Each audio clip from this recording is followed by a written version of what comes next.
Well, the world and its double is how we styled this.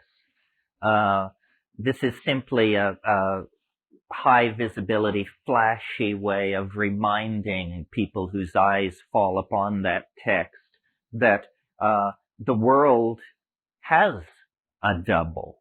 The world is not entirely or completely what it seems to be. Culture, and by culture I mean any culture, anywhere, anytime, um, gives you the message that everything is humdrum, everything is normal. In other words, culture denies experience. You know, we all have had, and even a population of non-psychedelic people have had prophetic dreams, intimations, unlikely strings of coincidences, all of these sort of things. These are experiences which cultures deny. Cultures put in place, I'm sure you've heard this word, a paradigm. And then what fits within the cultural paradigm is accentuated, stressed, and what doesn't fit inside the cultural paradigm is denied, marginalized, argued against. And we live at the end of a 1,000-year binge on the philosophical position known as materialism in its many guises. And the basic message of materialism is that the world is what it appears to be, a thing composed of matter and pretty much confined to its surface. The world is what it appears to be.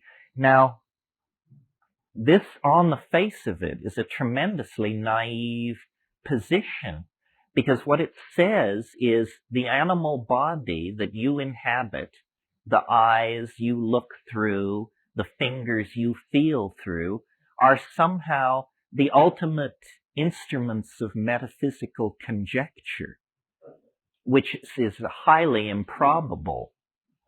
It seems to me metaphysical conjecture begins with the logic of the situation and then proceeds in whatever direction that logic will carry you. Well, if logic is true to experience, then we have to make room in any theory for invisible connectedness between people, anticipation of a future that has not yet occurred, shared dreaming, all kinds of possibilities that materialism has denied. For approximately 500 years, the great era of the triumph of modern science, materialism has had the field all to itself.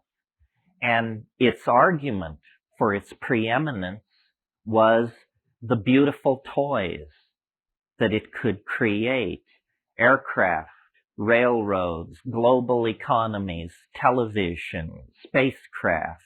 But that is a fool's argument for truth. That's after all how a medicine show operates, you know. The juggler is so good, the medicine must be even better. This is not an entirely rational way to proceed. And now, at the end of 500 years of the practice of rational, quote-unquote, scientific culture, we're literally at the end of our rope.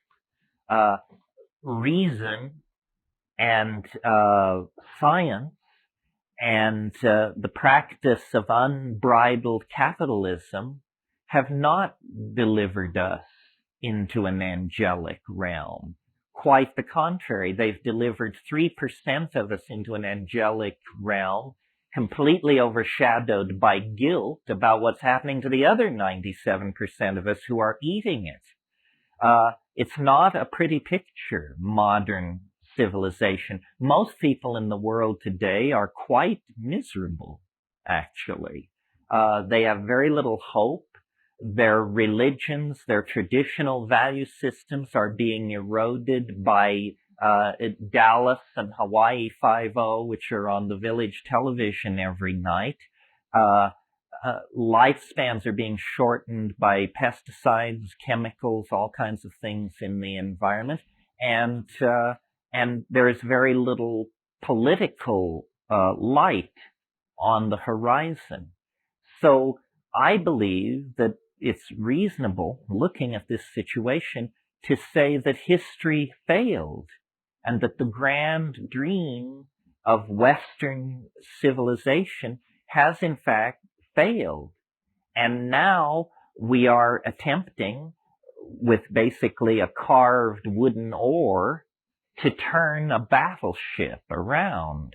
And it's a very frustrating undertaking. The momentum for catastrophe is enormous in this situation.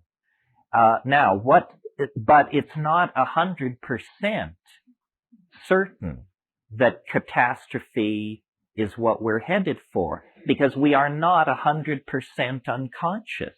There are people struggling to figure out how to control population, struggling to figure out how to balance the relationship between the masculine and the feminine, struggling to bring amelioration of hunger and disease to various parts of the world. So we're in essentially a tragic situation. A tragic situation is a catastrophe when you know it, you see. And part of the Western impulse has been to subjugate all other cultural styles to our own. And this has taken the form of actually swallowing and digesting Native American culture. The ethnicity of European culture has been replaced by the mega culture of Nouveau Europa, whatever that means. Cultures are melted down in the belly of the Western scientific beast, and then they become structural members in an ever-expanding edifice of Western scientism. However, the psychedelic experience, as practiced by shamans in many, many parts of the world, is apparently a bite too large to swallow. Psychedelics arrived on the Western agenda only about 100 years ago, when German chemists brought peyote to Berlin and extracted mescaline. And for the next 50 years, up until about 1945, 55 years make it, very little happened. Mescaline did not, though it was taken by Havelock Ellis and William James and F. Weir Mitchell, and it did not spawn a craze. It did not influence large numbers of intellectuals, particularly. Then in the 40s, LSD was discovered. In the 50s, DMT and Psilocybin were discovered. And then in 1966, all these things were made illegal. There was no real opportunity for Western science to grapple with these things before they were decided to be too hot to handle, made not only unavailable to people such as you and I, ordinary people, but taken off the agenda of scientific research. In the Middle Ages, the church forbade dissection of human bodies, and medical students would visit battlefields and the gallows at night and steal the bodies of victims of war and executed prisoners in order to learn human physiology. Where that spirit of scientific courage has gone, I don't know, but there's very little of it left. Now people feed at the trough of government grants and enormous corporate research budgets, and the idea of actually pursuing truth or attempting to understand a phenomenon in an unbiased fashion, divorced from its commercial, social, and political dimensions, is unheard of. On hallucinogens and boundary dissolution. If you look at thousands of these experiences, they dissolve boundaries. They dissolve boundaries between you and your past, you and the part of your unconscious you don't want to look at, between you and your partner, between you and the feminine if you're masculine, and vice versa, between you and the world. All the boundaries that we put up to keep ourselves from feeling our circumstance are dissolved. And boundary dissolution is the most threatening activity that can go on in a society. People meaning government institutions, become very nervous when people begin to talk to each other. Yes, the whole name of the Western game is to create boundaries and maintain them.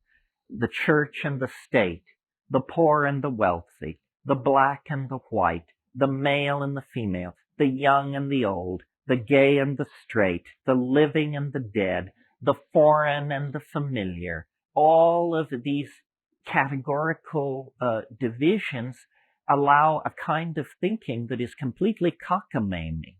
After all, reality is, in fact, a seamless, unspeakable something. And we understand that to perceive it separately is a necessary adjunct to the act of understanding. But it is not the end of the program of understanding. The particulate data has to be recombined in a paradigm, a seamless overview of what is happening.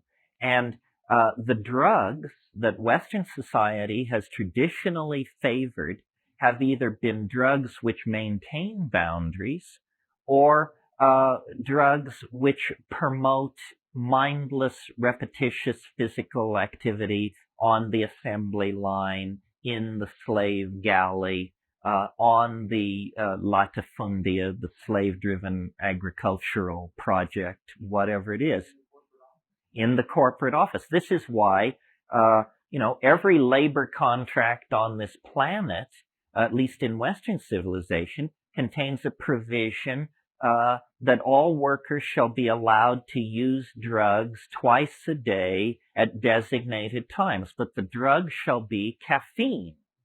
Now, the reason caffeine is so welcome in the workplace is because the last 3 hours of the workday are utterly unproductive unless you goose everybody with 2 cups of coffee, and then they can go back to the word processor, the widget tightening machine, or whatever they're doing, and mindlessly and happily carry on. If it were suggested that there be a pot break twice a day, you would think that civilization was striking the iceberg or something.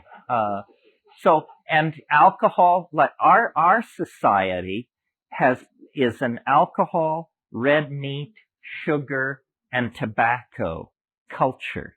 And all of these are forms of speed, basically, in the way that we use them. I mean, yes, you can tranquilize yourself on alcohol, but you're pushing toward levels where a lifetime of tranquilizing yourself on alcohol will be a short lifetime if you use it that way.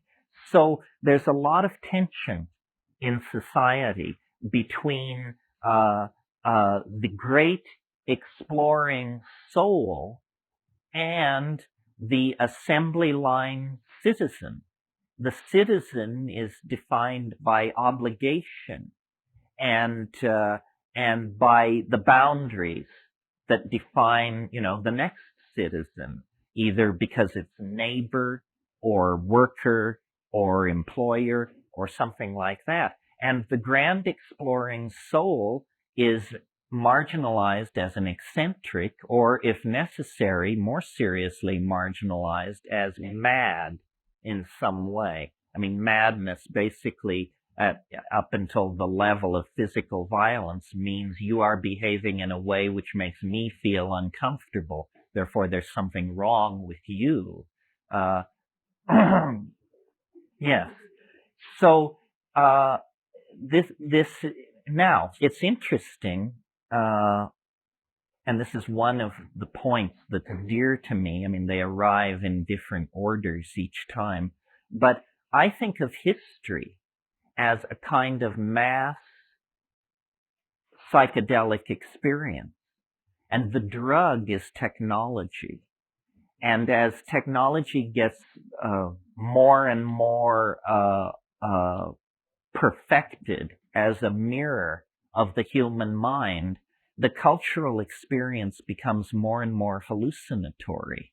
And for at least the past couple of 100 years, boundary dissolution has been underway at every level of Western civilization. I mean, you could push it further back. The Magna Carta, the fact that princes and lords of the realm would actually attempt to force the king's signature on a document defining their privileges. They are, after all, ordinary human beings. The king is the divine appointed regent of God in heaven. So this was a severe boundary dissolution within the context of the age in which it was taking place. They were actually saying, you, as Christ's representative on earth, should cede some of this omnipotence to us, mere mortals suspended in the political process. Well, that leads then to broader demands for human rights, for the idea that a permanent and large segment of society kept in permanent poverty is unacceptable. We got rid of debtors' prisons and things like this. As the collectivity of our humanness becomes an intellectual legacy for all of us, there is a dissolving of boundaries of race, class, status, language, so forth and so on. And the whole of the 20th century has seen a massive acceleration of this.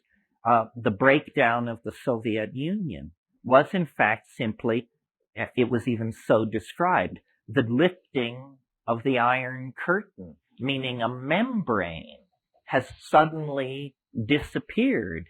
And more of these membranes are disappearing. And what is emerging then is a more and more psychedelic experience, meaning a sense of acceleration of information flow, a sense of rising ambiguity about what it all means. Everything seems to carry both a good facet and a detrimental facet. The ambiguity of everything is increasing. The connectedness of everything is increasing. And I will argue later in the day that this is a general tendency of the time and space in which we are embedded, and that we ourselves are a reflection of this. Where is life carrying us? What is this all about? Is it carrying us toward extinction so that the rest of nature can heave an enormous sigh of relief and then get back to the business of nest building, mating flights, and oviposturing, and whatever it is that they're doing out there? Or is it carrying us toward some kind of a transition? If you look back through the history of life, which is a long history, I mean, it reaches back a billion years, it's every advance happens suddenly, unpredictably, and in a very short period of time. some of you who stay tuned to the scientific literature may have noticed this series of articles that were around last week about what they're calling the Big Bang of biology. That there was a period of time, incredibly brief, perhaps between 1 million and 10 million years, when all the phyla of life on this planet radiated into existence sometime between 525 and 535 million years ago. Just it all snapped into existence. The episode in which life left the sea is a similar, highly confined transition event. People recently have written about what they call punctated or punctuated evolution. Evolution is not apparently a slow curve of unfoldment. It is instead a series of equilibrium states punctuated by violent fluctuations in between, and then a new equilibrium state.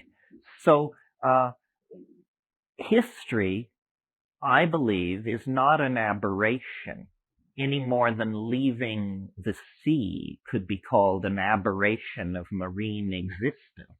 I mean, obviously it is not marine existence, and obviously we are not living in the same world as groundhogs and hummingbirds psychologically. But leaving the sea did not represent an ontological transition. It represented an extremely dramatic shift of modality. And this is what history is.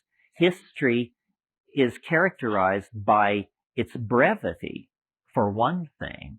I mean, we have packed more change into the last 10,000 years than the billion years which preceded it. I mean, and yet as entities, as animals, meat, we have not changed at all in 10,000 years. If you were to go back to that era, the people would be exactly like people we see today. They wouldn't be so racially heterogeneous because the great gene streamings and migrations that characterize history had not yet taken place. But essentially, perfectly modern people. Well, then history is apparently, if we view it as a process that nature tolerates, if not encourages, then history is essentially, apparently, important enough to to jeopardize the stability of all the rest of the natural ecosystemic world.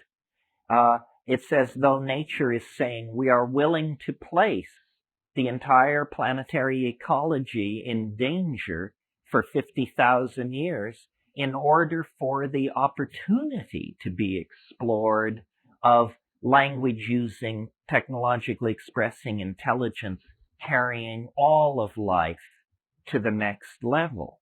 And it's a terrifying enterprise because apparently to carry life to the next level, tremendous intellectual sophistication is required about the release and control of energy. The problem is energy can be used to destroy as well as build. So as the human enterprise has moved toward greater and greater power and ability to manipulate the environment, the stakes in the cosmic game have risen. And now what we have is approximately $100 billion sitting in the center of the crap table and one roll of the dice more, and we're going to either win it or lose everything. Because intelligence, if we fail, will never again reach the kind of levels on this planet that we have reached. Why? Because we have extracted all the available metals near the surface of the earth. An evolving species following after us we'll find the Earth strangely depleted of usable materials down to the 1,500-foot level.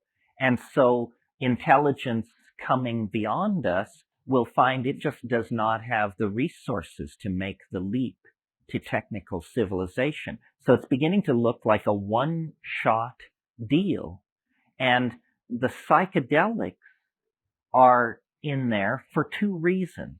First of all, because they allow us as individuals to break out of the flat cultural illusion and to rise up and look at this situation. So it's for us a tool to understand our predicament. But the psychedelics are also what has driven this circumstance to arise, in part because what psychedelics do, and I think this isn't too challengeable, is they catalyze imagination. They drive you to think what you would not think otherwise. Well, notice that the enterprise of human history is nothing more than the fallout created by strange ideas. You know, let's build a pyramid. Let's build a windmill. Let's build a water wheel, you know, and then empires, philosophies, religions arise in the wake of these situations. I've argued in the past, and I'm going to try not to repeat it here today because I think you've all heard it, but I will just mention it in a sentence or two, that the critical catalyst propelling us out of the slowly evolving hominid line and caused us to take an orthogonal right-hand turn into culture, language, art, yearning, probably was the inclusion of psychedelic plants in our diet during that episodic moment when we went from being fruitarian canopy dwellers to omnivorous pack-hunting creatures of the grassland. And it was the inclusion of psilocybin in our grassland diet that caused us to discover that there is a mind and you can perturb it. I mean, think about, I don't think you could discover consciousness if you didn't perturb it, because as Marshall McLuhan said, whoever discovered water, it certainly wasn't a fish. Well, we are fish swimming in consciousness, and yet we know it's there. Well, the reason we know it's there is because if you perturb it, then you see it. And you perturb it by perturbing the engine which generates it, which is the mind-brain system resting behind your eyebrows.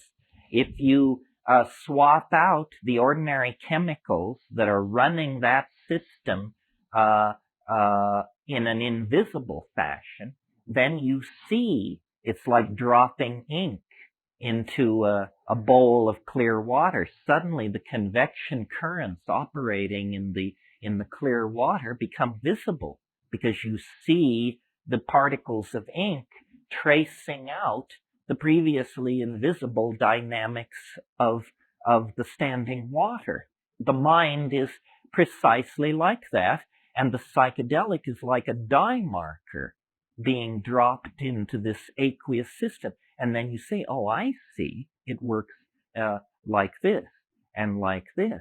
Well, if psychedelics are catalysts for the imagination, and if history is driven by the imagination, it is driven through the fallout from the imagination, which is technology and culture. Technology and culture are the consequences, the derivatives of the ratiocination of the mind. And technology has, like biological life, but on a much faster or accelerated time frame, technology has this weird tendency to transcend itself, to bootstrap itself. You know, if you have a cart, then it implies better wheels, better bearings, better structure, and then higher speed, more control, more feedback from the machine. That means we need gas gauges, RPM readouts, so forth and so on. Technology, strangely enough, created by a biological creature, has itself this self-transcending quality, but ever accelerating. This is the important point, because the ever accelerating accretion of technology means that history is strangely foreshortened at the future end, because it happens faster and faster. It's like a process that begins very slowly, but once started has the quality of a cascade. The rate at which falling bodies move, 32.5 feet per second. Each second it accelerates to twice the rate of infall that was occurring in the previous second. Technology is like this. And we now are in a domain where if we attempt to propagate technological development forward 50 years, it becomes unmanageable as an intellectual task. We can talk about the automobile, what it might look like 50 years from now. It would float, it would go 500 miles an hour, it would be guided by your mind, so forth and so on. These kinds of ideas. But when you think that every artifact of our world will undergo that kind of transformation, and that the synergy among these transformed objects will create phenomena and situations that we can't anticipate. That's the key thing. Our inability to anticipate the synergies between our technologies. I mean, the computer, LSD, spacecraft, holograms, organic superconductivity. Those are just 6 areas where the integration of those concerns will produce unimaginable consequences. Yeah. The ultimate boundary dissolution is the dissolution of ego. I mean, we straight people hope that they never meet it except at death. Of course, they don't realize going to sleep at night is a kind of ego dissolution. But the government is expressive of this dominator culture that we're living in.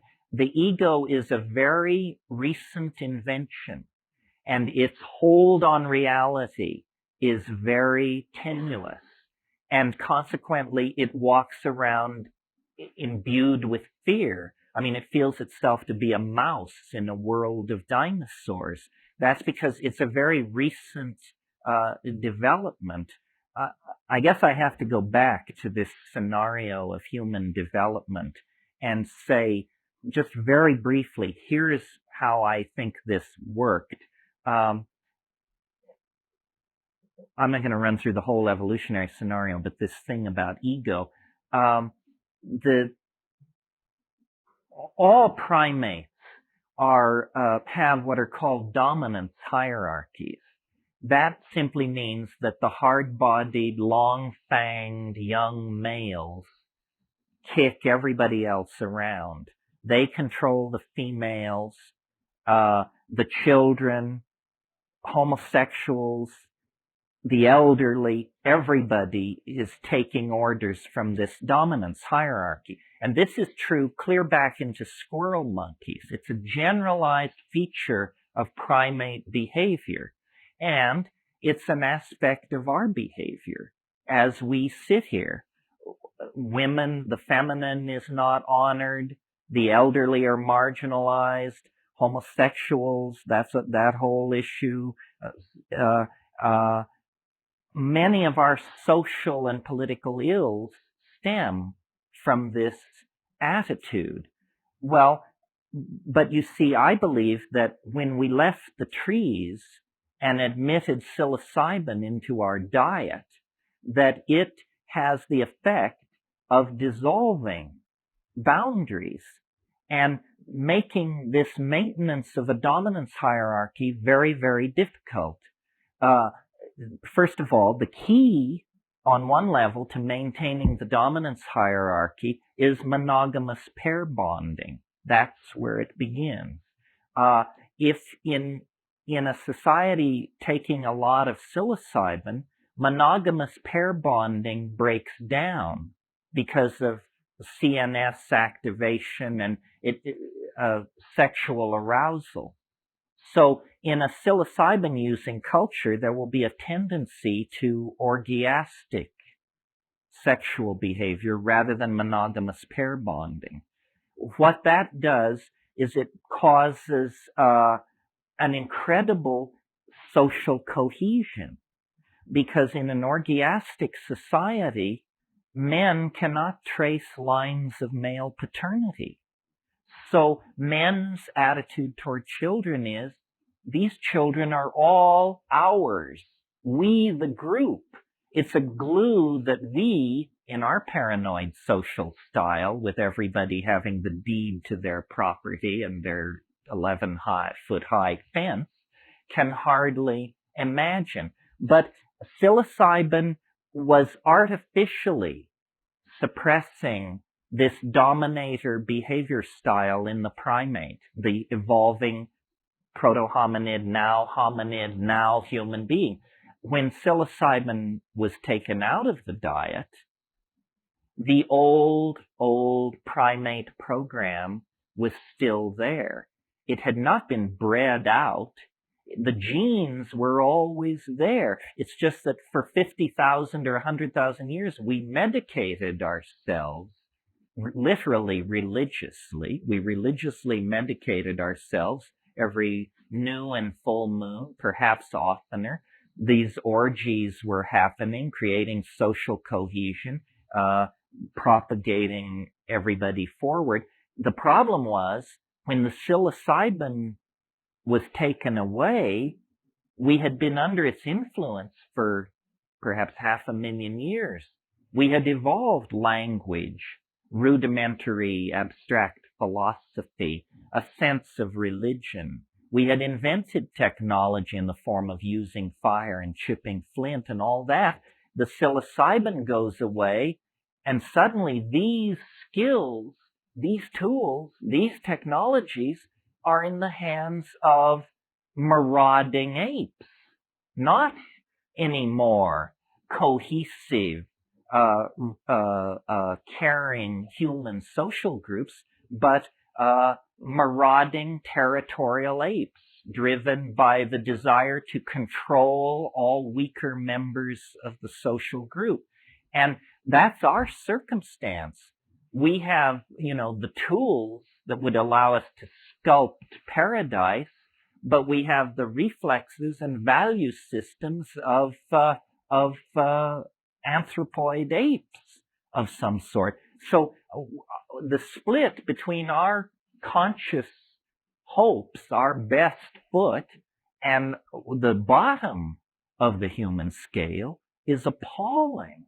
I mean, look at the spread. It's a spread from from Mother Teresa to serial killers. I mean, you don't get serial killers in the chipmunk population or the grasshopper population. I mean, these animals are not so set at variance with their basic nature that these kinds of pathologies can erupt. We, on the other hand, are half angel, half pack hunting killer ape. I mean, we're an object fetish society. I mean, our entire psychology is characterized by a profound discontent. That's what we're about. It doesn't matter. No matter what's going on, after a little while, we get restless and move on. Other animal species are embedded in a kind of world of endless genetic cycling. No fox grows bored with hunting, And yet our thing is a profound dis-ease. And I believe it's because, and slowly you've forced me to do this whole raft, which I swore I wouldn't do. I believe it's because the psilocybin led us halfway toward a kind of godhead, but then it disappeared, and we are left in this very peculiar situation. This is the myth of the fall. You know, we are half angel, half beast, and these two natures are united in every one of us. And when you take psilocybin, you feel generally a great sense of community, an ascent to a higher level. If you completely restrict your intake of intoxicants of any sort, then you get the teetotaler type personality, which is characterized by incredible smugness, limited intellectual horizons, and an unbearable aura of self-congratulation that makes it pretty hard for the rest of us to put up with. Yeah, yeah. See, here is the final piece of this evolutionary key. Psilocybin, in small amounts, increases visual acuity. This is not an arguable point. I mean, you can just give people psilocybin and give them eye tests, and people with astigmatism see better. Your edge detection ability is greatly increased. Well, you can see that an animal like our remote ancestors, in a hunting environment in the grassland, if there's an item of diet that will make you a better and more efficient hunter, the equivalent of chemical binoculars lying around on the grassland, those animals that avail themselves of this technology will be more successful hunters. And so it was. Psilocybin animals using psilocybin were more successful at raising their offspring to reproductive age. Well, then at slightly higher doses, you get this CNS arousal, which in highly sexed animals, such as primates, arousal means sexual arousal and erection in the male. So then and without the overwhelming influence of Christian ethics to guide their behaviors, I'm sure these organisms simply flopped in a heap, and sorted it all out later. So that's the middle range of the dosage. Low dose, success in hunting. Medium dose, social cohesion achieved through ego dissolution and orgiastic sexuality. Yet higher doses, 5 grams and up, hunting is out of the question. Sex is out of the question. You're just nailed to the ground by the campfire, and in the course of the evening, you discover religion, philosophy, art, and, all of that. So here is a unique chemical that at every dose level synergizes activity that leads to greater coherency and self-expression. The driving of the imagination. Yes, in the question back here, you said we can't create what we can't conceive of. This is why what the psychedelic experience does really is it stretches the envelope of the imaginable.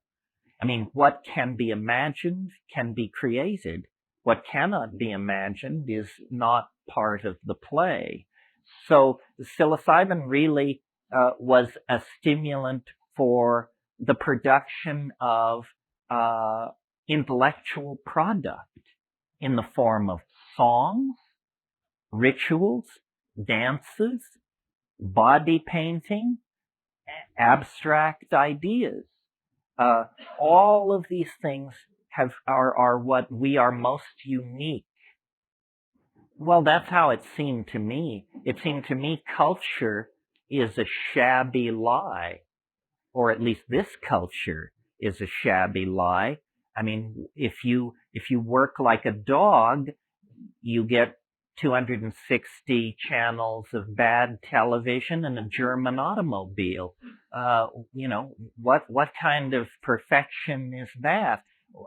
We have our secular society, religion is completely devalued, and consumer object fetishism is the only kind of worth that we collectively recognize. I'm sure you've all seen the t-shirt that says, notice he, who dies with the most toys wins. That is, in fact, the banner under which we're flying here. And the level of unhappiness is immense. I mean, the level of unhappiness among the poor, they've always been miserable. But we've managed to create something entirely new in human history, an utterly miserable ruling class. I mean, there seems no excuse for that. Well, I guess this leads us to a subject worth talking about, which is it's very important to talk to the state or the substance, or if you don't talk to it, it won't talk to you. It follows the rules of ordinary etiquette, and it does not speak to strangers. But if you will say to it the simplest thing, like, hello, then it will say, hello. And you say, is someone there? He says, yes, ready and willing, what's up? But if you don't speak to it, it won't do that. That is, to my mind, the strangest property of psilocybin is this speaking in English business. I mean, LSD doesn't do that. Ayahuasca doesn't do that. Psilocybin does for some reason. This is not my illusion. Nearly everybody who's spent time with it has commented on this. On DMT, you see who you hear on the mushrooms. On the mushrooms, you almost never encounter something that you can see. You see hallucinations, but you do not see the author of the data stream that's saying, did you know? I'll bet you did know, the standard form of address. But on DMT, they come bounding out of the woodwork. The strangest things happen on DMT, the most intense, and you can remember them. DMT is not like a psychedelic drug in the sense that you're getting into the contents of your hopes, memories, fears, and dreams. It's much more like a parallel continuum. It's much more as though you've broken through to some alien data space. One of the most puzzling things about DMT is it does not affect your mind. It simply replaces the world 100% with something completely unexpected. But your relationship to that unexpected thing is not one of exaggerated fear or exaggerated acceptance, as in, oh, great, the world has just been replaced by elf machinery. Your reaction is exactly what it would be if it happened to you without DMT. You're appalled. You say, what happened? Because you don't feel your mind moving. You just see that the world has been replaced by something that you could not have even conceived of or imagined before. And these entities, these things which look like dribbling, self-dribbling jeweled basketballs, something that the NBA might take an interest in, you see them, and they present themselves to you. They use language to condense visible objects out of the air. Now, I don't know why they're doing that. I mean, perhaps on one level, I assume that they're trying to teach you to do that.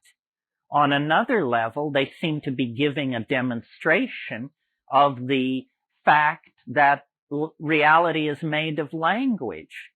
They're saying, you know, if you don't believe reality is made of language, here, I'll make you one. And then blibbledy blibbledy blip, and there it is, and they hand it to you to be passed around in, you know, slack-jawed amazement among the human beings.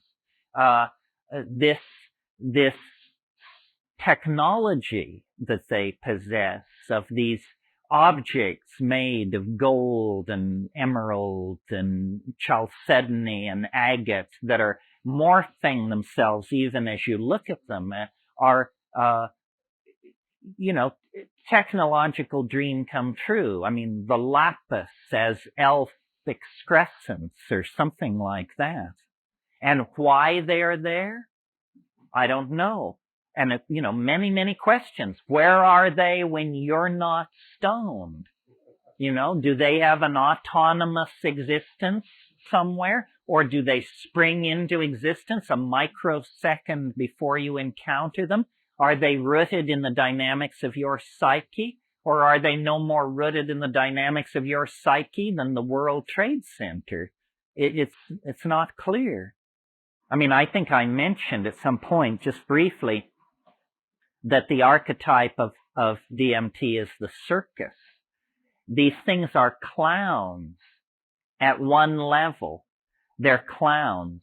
I mean, when you think of the circus, it's a very complex archetype. The circus is for children. It's a delight. But then, you know, and you take a child to a circus and there are 3 rings and absurd clown antics going on. But then you lift your eyes up to the top of the tent and there the lady in the tiny spangled costume is hanging by her teeth, working without nets. It's about eros and death. I think my first awareness of eros was being 3 or 4 and these women in these tiny costumes spinning around and realizing, you know, if she falls, she dies. And then, away from the center ring and all this action, there are the sideshows, the goat-faced boy, the thing in the bottle, the Siamese twins, and Fuzzy Charlie. All of that is also very DMT-like. It really is the archetype of the circus. I can remember when I was a kid in this small town in Colorado, every year at the 4th of July, the carnival would come to town for a week and set up, and we anticipated it throughout the year. But as soon as the carnival came to town, then you couldn't play outside after 9 o'clock at night because carny people are different, we were told. And, you know, their means of support, sexual proclivities, and choice of intoxicants might have run counter to this Midwestern Catholic mining town I was in. And so then there's this sense of the disruption, the danger, the drama, the interest, the fun, and then they go away and life is as if they had never been there at all. And that's what DMT is like. I mean, it's a secret of such magnitude that it's inconceivable how it has ever been kept. Because, you know, in a world where information was fairly weighted, we would spend as much time talking about DMT as we spend talking about, I don't know, the West Bank or something. And as you see, by studying our newspapers, DMT is rarely, if ever, mentioned. I mean, never would be a good rule of thumb. The Western mind is very queasy around these experiences that cast into doubt its cherished illusions about how reality is put together. And when you get to DMT, you have hit the main vein. I mean, I hold it in reserve as the ultimate convincer. I mean, that's for there are these people running around, you know, who say, oh, you people who are into drugs, give me good branch whiskey and a little TV. I think you're deluding yourself. Say, do you? Well, have you got 5 minutes to invest in this proposition, my cheerful friend? Because if you do, have I got news for you. It also seems to me, considering the fact that DMT is a naturally occurring neurotransmitter, that you return to the baseline of consciousness in 15 minutes, that it's utterly harmless. What's the matter with our critics? Why are they so phobic of it? What is it? Are you tainted forever if you know the position of your enemy? Why are they so afraid to give it a chance? Well, I think I can answer my own question, quoting a wonderful thing Tim Leary said years ago. He said, LSD occasionally causes psychotic behavior in people who have not taken it. Right. That is the problem, I believe, that these drugs are causing outbreaks of psychosis among people who won't get near them. And they are turned into frightened, paranoid order freaks reaching for, extra legal and extra constitutional means to make your life hell. Obviously, their minds have been severely bent by the absence of this drug. However, the knowledge of it seemed to practically undo them. Next, Terence discusses the potential teachings of DMT. The first teaching is priceless. It's that the world is beyond your ability to conceive or imagine.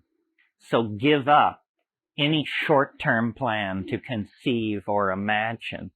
I think really the worth in these psychedelics is simply that they allow you to triangulate upon reality. In other words, if all you've got is awake and asleep, you can't go far with that.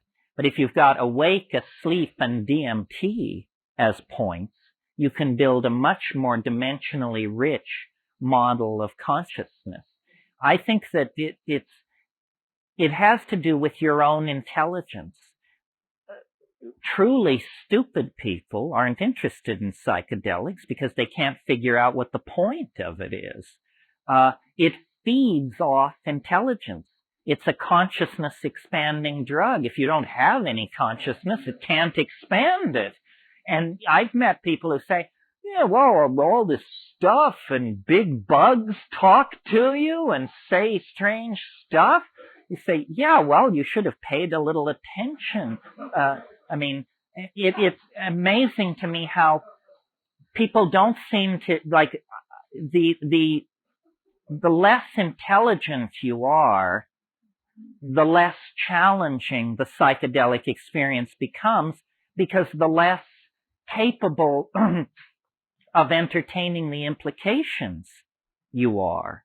Because you just say, well, yeah, a lot of bright lights and there's some talking bugs and spaceships and I don't know, Well, it's because I guess it's because those people are so ingrained in cultural values that they assume it's not real.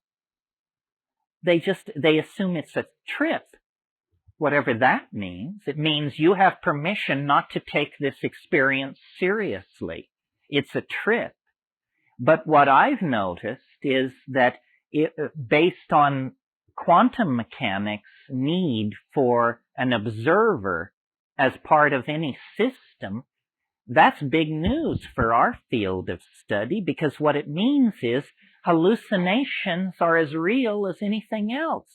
A hallucination is not like a Chevrolet, but on the other hand, a Chevrolet is not like a hallucination. Why should we demand that these things co-map over each other? A hallucination is a species of reality, as capable of teaching you as a videotape about Kilimanjaro or anything else that falls through your life. The question is, does DMT talk to you the way psilocybin does? It's interesting that these two compounds, so closely related to each other, both have something to say about language, but they say it in precisely opposite ways. Psilocybin, it's a teaching voice that speaks to you in your language. I had a very interesting experience that was an example of this to me. When I first started growing mushrooms, I had to do a lot of batch testing. And so I was taking mushrooms a lot. And I would get into these places with it where it would say, da-da-da-da-da-da-da-da-da, says, da-da-da-da-da-da-da-da, says. It would make these declarative statements, and then it would always put the word says on the end of the sentence. I thought, weird, but what do you expect of a talking vegetable? What's weird and what isn't? So then I heard Wasson's publication called Maria Savina and her Mushroom Velada. It's a set of 6 tapes of a mushroom session that Maria Savina did in 1956. So here is Maria Sabina raving in Mazatec, and it's going along like this. Da-da-da-da-da-da-da-da-da, suh, da-da-da-da-da-da-da-da-da, suh. And I look in the interlinear translation. Suh means says in Mazatec. So she's hearing it in Mazatec. I'm hearing it in English. So that's what psilocybin is capable of. What happens with DMT is it doesn't speak to you in English. It speaks to you in Elfish, and you understand. And under sufficiently hyped up conditions, you are able to reply. In other words, psilocybin pushes your brain state towards some kind of spontaneous glossolalia. And I think that this probably is mixed up with the generation of language itself. Because what happens on DMT, on high-dose DMT, is these machine elves, these dribbling basketball things, they use this musical sing-song language to make objects, which they then show you. They're like machines or animals or crystals or crosses between, I don't know, consomme and something else. They have these opalescent depths. They're neither matter nor mind, neither solid nor liquid, but they make these things and set them loose in this environment, and these things themselves are emitting language and making other things. So they make machines which make machines. Everybody's chattering, squeaking, crawling over each other, clamoring for your attention. And what they're trying to do is to get you to produce this glossolalia. For some reason, which I cannot imagine why, when you're stoned and you do the glossolalia, it's an incredibly pleasurable experience. But so might be eating an orange or having sex if you were to do it at that moment. You can't tell, but you can make this funny pseudo-linguistic stream of syllables that's very, very satisfying. And, it has a bit of art in it. I think probably we invented language long before meaning, and that it was some very practical person who got the idea that the music could have words, and that before that it was simply verbal amusement. After all, the most readily at hand musical instrument is the human voice. I think that language as we practice it this afternoon in this room is an uncompleted enterprise, that language wants to be visual. It is in transition. Remember, it's from the silence of prehistory to the visual language beyond the eschaton, and the overlapping of silence and visual language gives you audio language. The more perfect logos would be beheld. This is what Philo Judaeus taught. And considering that many of these psychedelic compounds involved in the language phenomena, like DMT and harmine and harmaline, these all occur as part of human metabolism ordinarily. And I think that it's possible that we are on the cusp of an evolutionary transformation of language having to do with an actual change in our physique, in our genetic output. Because why is it that monoamine oxidase inhibiting compounds like harmaline, specifically 5-methoxy-tetrahydroharmalan, occurs in the pineal gland, and is the pineal gland has always been thought of as somehow connected to the soul. It was the seat of the soul for Descartes. And I think that maybe what history is the rather muddled situation that occurs in an animal species while it perfects a true language. And that we're not there yet, folks, because a true language is beheld. I think that the real nub of what we're trying to get at here is that the world is mental in some way that we do not yet understand, but that which we're edging toward understanding. And the world is made of language. I can't say that enough. And so whenever we get into these discussions about reality or effects in space and time, we are operating outside this assumption that the world is made of language. If the world is made of language, it's very hard to figure out just where the edge of it is.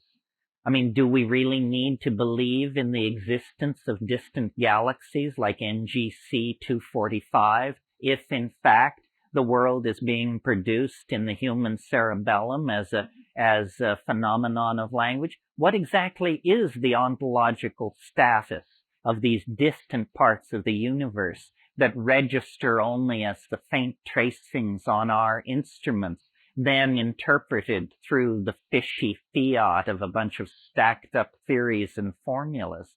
I mean, did you know that the entire universe of radio telescopy, radio telescopes were invented around 1950. They've been used to build up our entire picture of the universe. Did you know that if you took all the energy that has fallen on all the radio telescopes on this planet since the invention of radio telescopy, that it would be less energy than is generated by a cigarette ash falling a distance of 2 feet?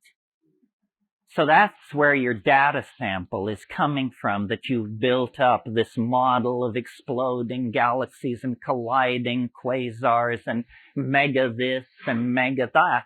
I mean, it's pretty flimsy stuff, folks, compared to the meat of the moment in which we find ourselves. Now, magical philosophies, which are have about 50 to 100,000 years under their belt, as opposed to science, which goes back to the Renaissance, magical philosophies have always claimed that the world is made of language, that the world is a thing of words. And if you know these words, you can take it apart and put it together any old way you wish. Our entire Western religious tradition begins with the incredibly cryptic statement, in principio et verbum et verbo caro factum est. It's fairly obscure even in English. In the beginning was the Word, and the Word was made flesh. What is this making the Word into flesh? And does it not imply then that eventually the flesh will become Word? As I descend into mental disintegration and madness, I become more and more convinced that reality is more like a novel than a series of integrated tensor equations of the third degree, which is what physics would have us believe. The world is like a novel. it's a novel in which you are a character. And there's dramatic tension, plot, resolution, tragedy, nobility, betrayal, the whole gamut of emotions and human possibilities.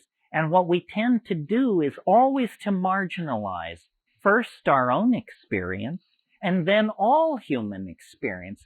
So our model of reality is that the universe is a zillion somethings that direction and a trillion somethings that direction. We are tiny and insignificant. Our star is typical. Our galaxy is typical. Everything is utterly humdrum. And there's nothing going on here at all. Well, this is an incredibly dreary and disempowering model of reality. I would rather believe that if, in fact, what the universe is a novelty-producing and conserving engine, and if we define novelty as density of connectedness, then guess what? The human neocortex becomes the center of the cosmic drama, because the human neocortex is the most densely ramified and connected material object known to exist in the universe. So after 1,000 years of human marginalization, suddenly through the injection of science, there is permission to believe that the cosmic drama really is about us, that we really do carry the load in this play, that this is a play about the career and preservation of novelty and complexity, and thus we are central actors in that drama. And hence, if something were to happen to us and our enterprise, the universe would be vastly impoverished by that loss. Well, now we're on the brink of decoding the human genome, and we will use computers to do this because we're going to have to keep absolute track of millions of units, of strings of characters.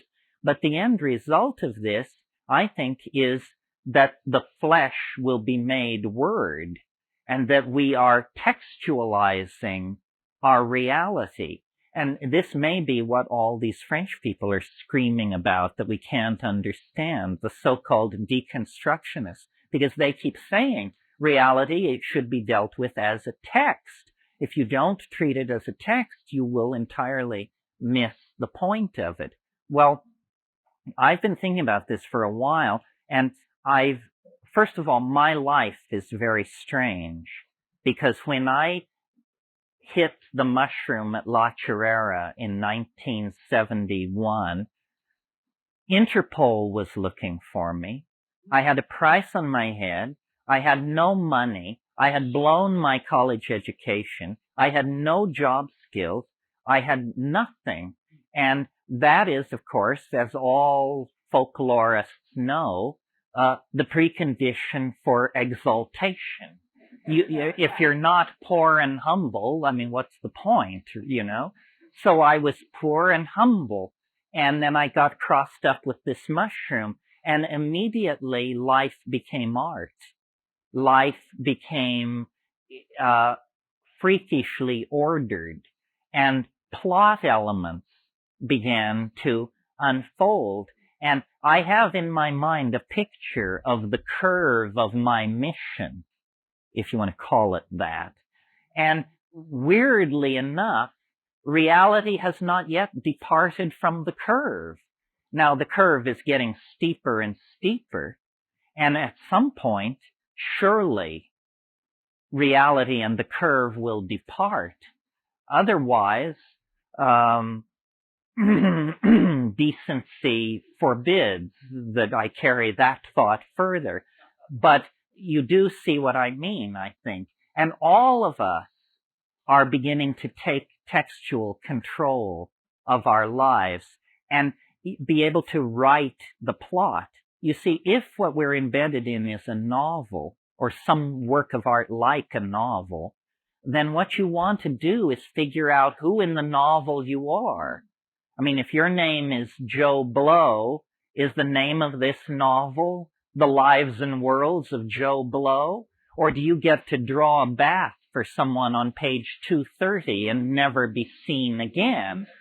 Now, as a character, the more conscious you become, the more you have free will within the context of the plot. I never understood this, and I'm not sure most people understand it. Like I grew up in Berkeley in the I was in Berkeley from 65 to 70, the golden age. I was so unconvinced of my own uniqueness that I never understood that the great drama that was unfolding around me, all I had to do was join, and I never joined.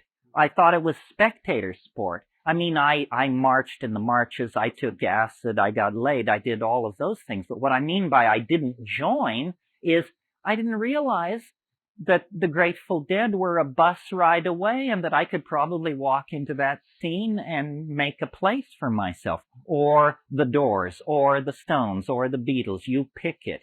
In other words, I defined myself as a spectator rather than an actor. And we are all doing that far too much. You can get a lot rowdier than you are. You can make a lot more waves. There's been too much politesse and too much parlor etiquette exercised recently by the counterculture.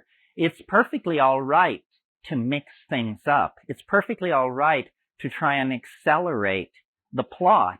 This will move your character nearer and nearer to the center of the action.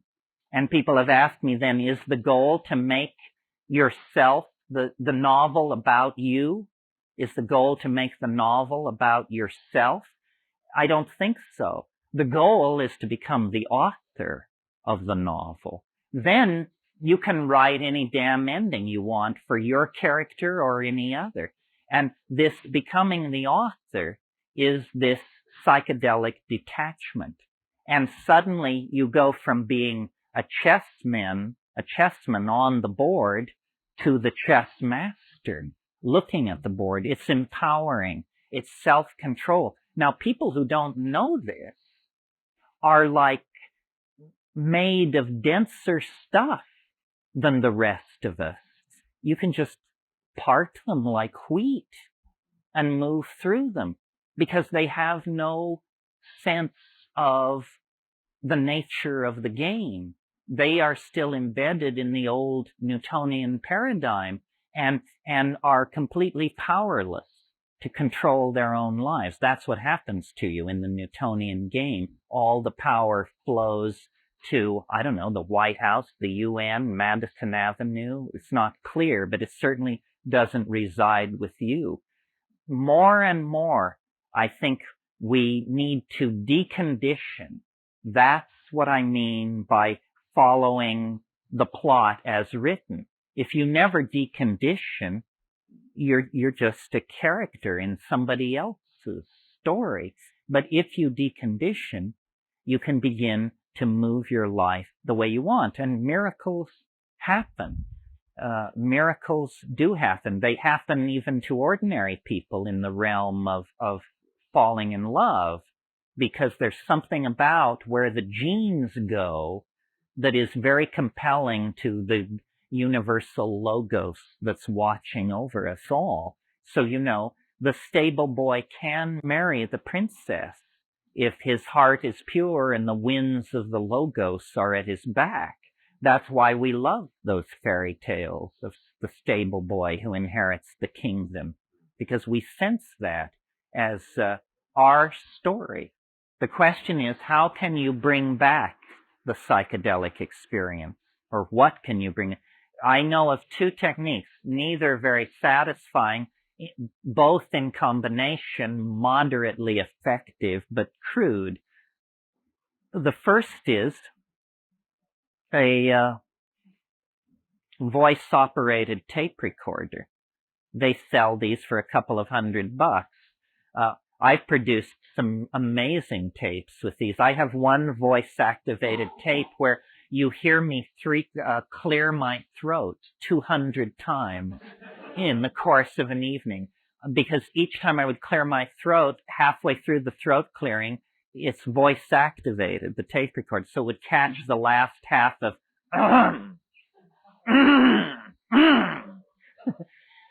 however, if you have presence of mind sufficient to speak English, this would be a more informative record of your experience. Yeah.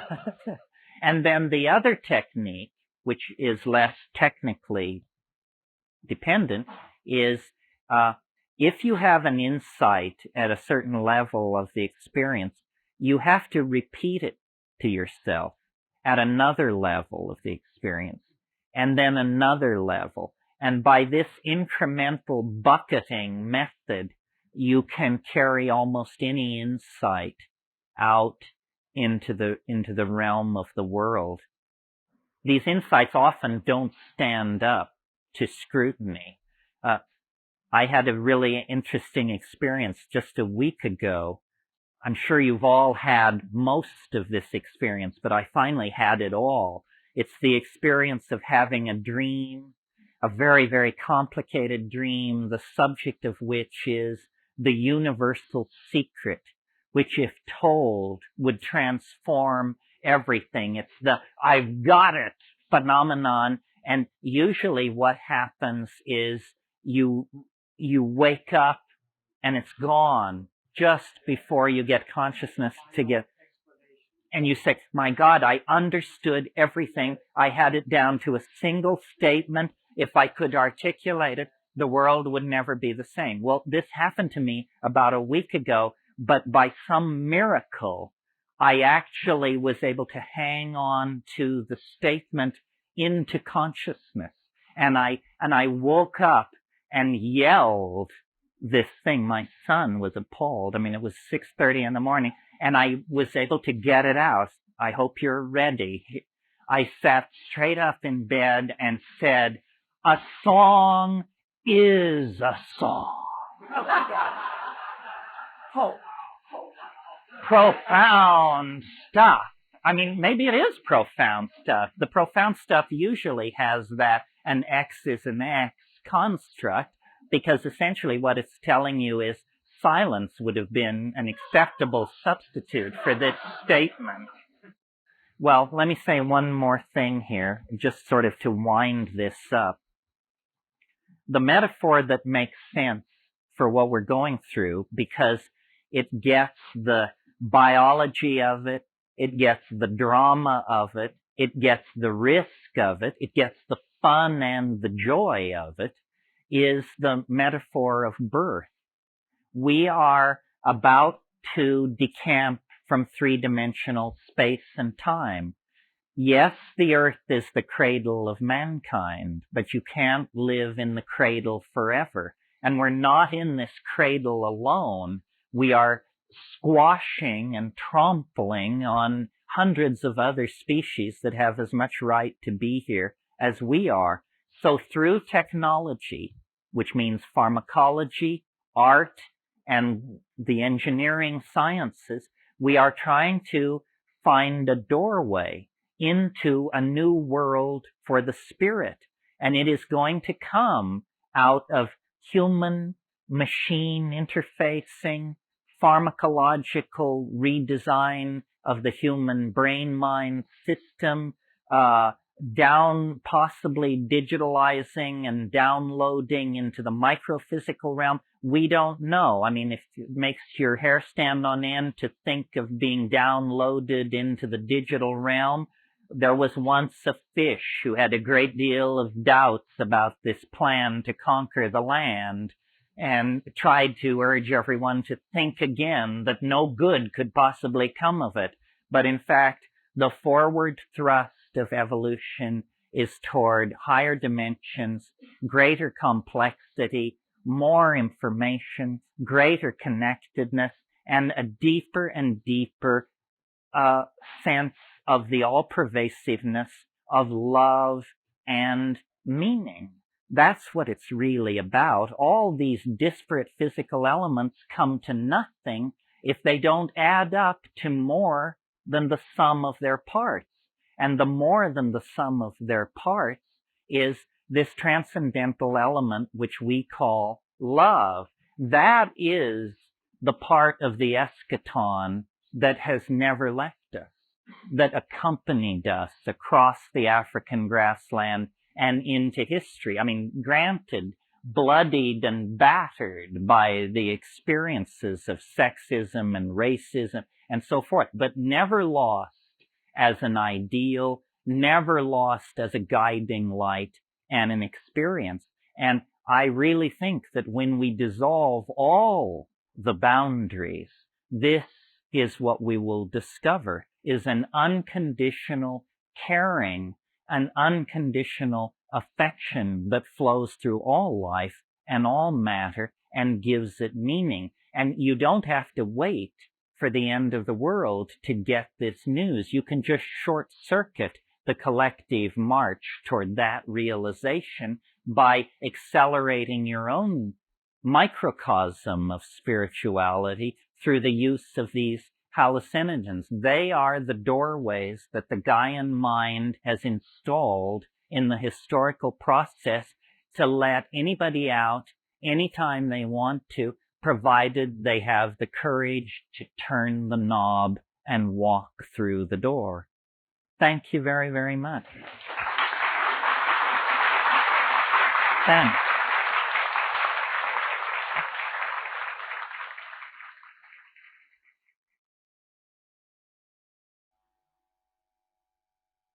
I don't like the part of what I do that is a cult of personality. I don't like it that a white guy sits at the front of the room and pontificates. And I don't know if you figured out this shuffle, but I have, and I know that I don't know anything more than you know, really. And that it's just a funny circumstance of fate that you sit and listen and I speak, because there are no experts. And there is only, the integrity of doing and having done.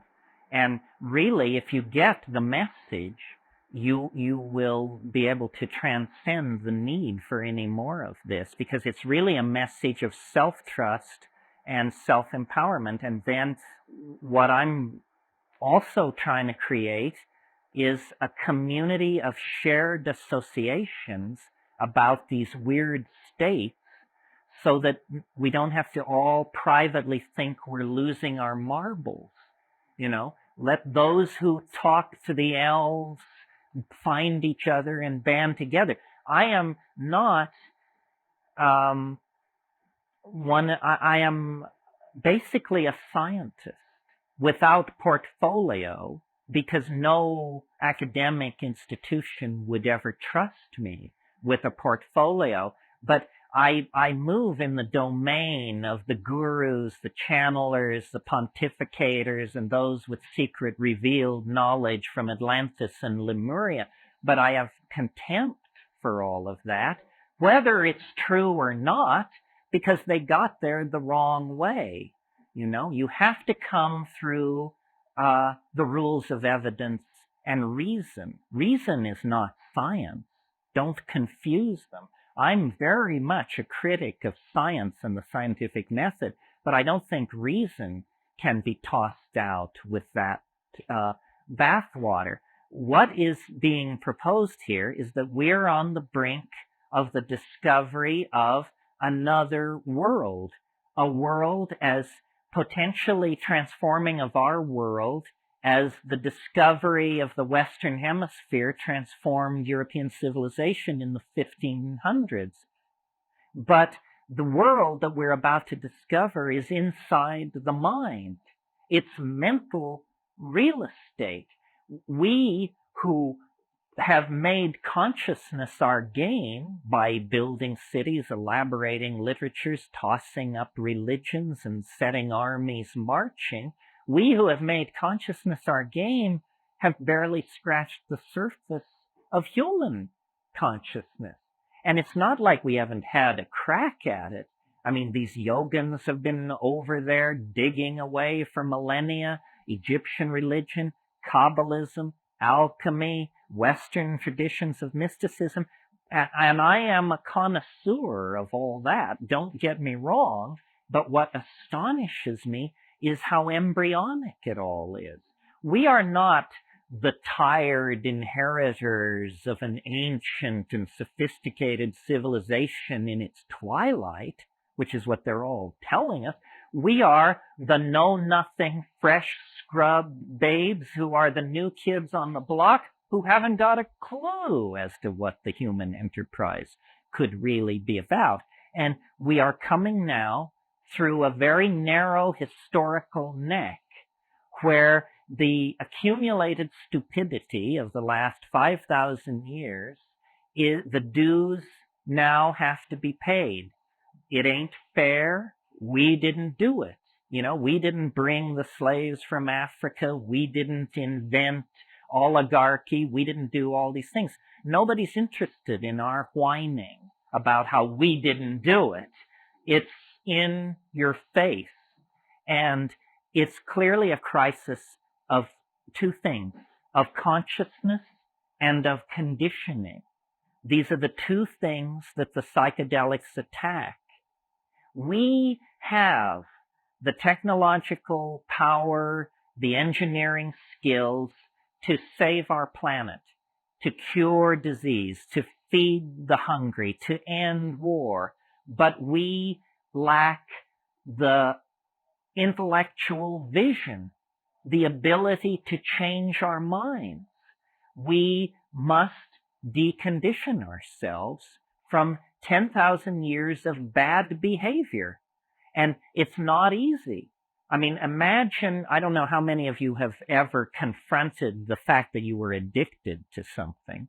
And some addictions are really serious. If you've ever been addicted to tobacco or heroin, I'm sure you know what I mean. Well, then imagine a global population addicted to a drug, the use of which is killing us, but we can't, there's no doctor saying you should. There's no rehab clinic to go to when you're a species. We are on an absolutely destructive bender that will end with the death of the earth, the impoverishment of its animal and plant population, and the collapse of our civilization into scarcity unless we can somehow restructure our psychology and get hold of ourselves. And psychedelics are the only thing I've ever seen work on an individual level to do that. In the early 60s, they were curing 75% of chronic alcoholism cases that they treated with LSD. They were curing with one dose of LSD, one 500 microgram dose. Well, now, obviously, LSD is not a magic bullet for alcoholism. That's a preposterous idea. It's simply that you take LSD, and if you're a chronic alcoholic, you review your life, and you notice that you're killing yourself. And then you say, my God, I am killing myself. If I don't stop what I'm doing, I will be dead. That's the strongest motivation to character rehabilitation there is. And that's what we have to carry into the domain of public debate. I can't believe how constipated American institutions are. I mean, here we are under the aegis of a great crusading reformer from Arkansas. A new order in human affairs has dawned, but they suggest closing an air base out at Sacramento, and there are editorials as to whether we can survive the shock of this massive change. Well, I've got news for you. You better do your change-related calisthenics if that was heavy lifting, because what you've got coming at you is something very, very different. We are now in a position to actually make something of ourselves, extend the design process to human destiny, and produce something that will redeem 10,000 years of pogroms and migrations and attempted genocides and pointless wars and stupid religions that make people hate themselves and all the rest of it. If we're going to redeem that legacy, then we have to do something quite spectacular. Okay, now I will talk a little bit about what I've learned from psychedelics. I feel self-conscious doing it, but on the other hand, wouldn't it be stupid for me to talk about what you've learned from psychedelics? That would add presumption to the sins already arrayed here. There are different models about what the psychedelic experience is. Here's a couple.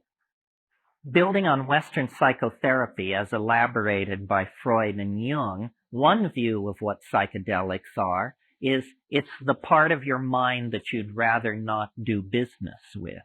It's the memories of childhood neglect or abuse. It's repressed, kinky fantasies. It's, in other words, the Freudian idea of the unconscious, that somehow these are drugs which dissolve the boundary between conscious and unconscious mind, and then you can do accelerated psychotherapy because resistances have been pharmacologically overcome. That's one model. It's good as far as it goes. It just doesn't go far enough. Then there's another model, which I would call the traditional or shamanic model. And it says the cosmos is a series of levels, and these levels are connected by vertical routes of access, which can be thought of as simply flights through space, or magical trees, or magical ladders. Anyway, there's an image of ascent. And ordinary people exist on only one of these levels. But a shaman is not an ordinary person. A shaman is a superhuman person who has the power of animal allies behind them, and they can go up and down in these elevators that move between levels, and they can therefore recover lost souls, see social hanky-panky, theft and adultery, see the causes behind that, see the causes behind disease, so forth and so on. That would be the traditional one.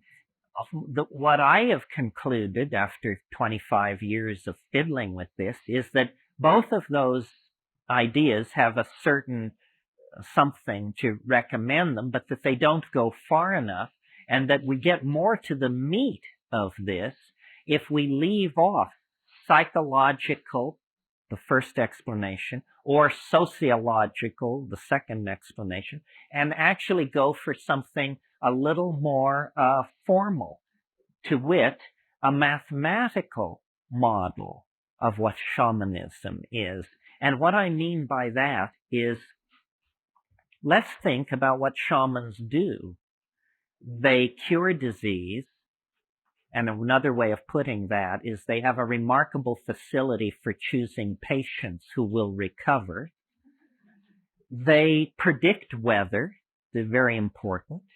They tell where game has gone, the movement of game, and they seem to have an paranormal ability to look into questions, as I mentioned, who's sleeping with who stole the chicken, social transgressions are an open book to them. Well, thinking about this from a mathematician's point of view, an all-encompassing explanation that would explain how all these magical feats are done is simply to suppose that the shaman is somehow able to project his consciousness, his or her consciousness, into a higher dimension.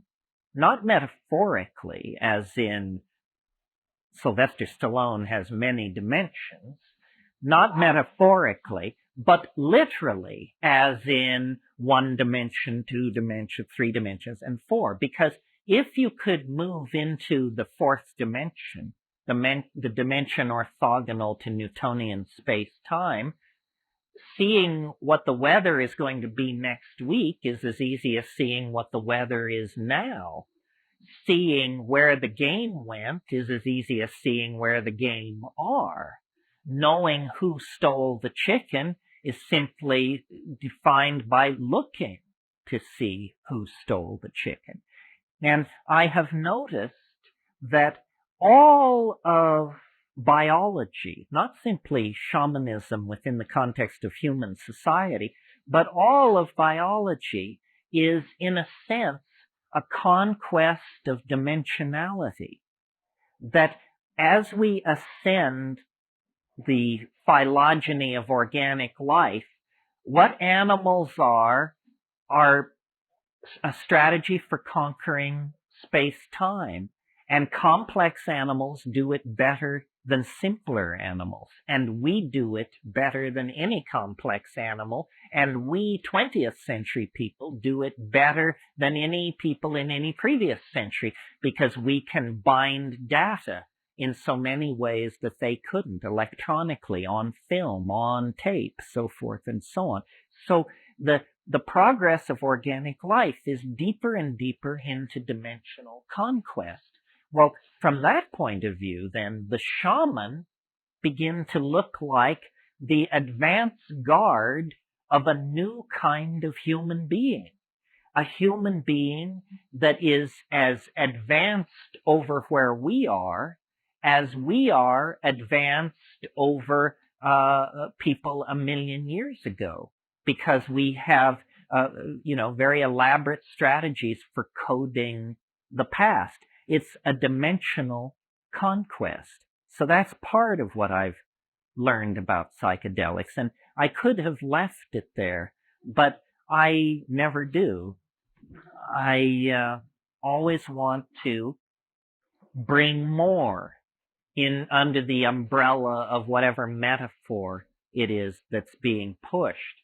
And what I have discerned is that time is actually speeding up, that the universe is not what physics tells us it is. Physics tells us that the universe is a physical system, an entropic system that was born in immense energy and chaos and will run down with a bang, with a whimper, not a bang, run down into heat entropy and dissipation. The psychedelic data on this is completely different. The psychedelic data says what that model left out was biology and mind. Now, biology, you might imagine, is a fairly ephemeral, recent, fragile phenomenon. It is not. The average star in this galaxy gutters out after about 700 million years. Not our star. We happen to have the good fortune to be around a very stable, slow-burning star. But there has been biology on this planet at least 2 billion years. 3 times the average life of a star. So biology is not some Johnny-come-lately epiphenomena. Biology is a phenomenon more persistent than the life of the stars themselves. And biology is not a static thing. A star evolving now is not greatly different from a star evolving 1 billion years ago. Biology doesn't work that way. Biology constantly changes the context in which evolution occurs. The way I have downloaded this into a phrase is the biological universe at least, is a novelty conserving engine. Upon simple molecules are built complex molecules. Upon complex molecules are built complex polymers. Upon complex polymers comes DNA.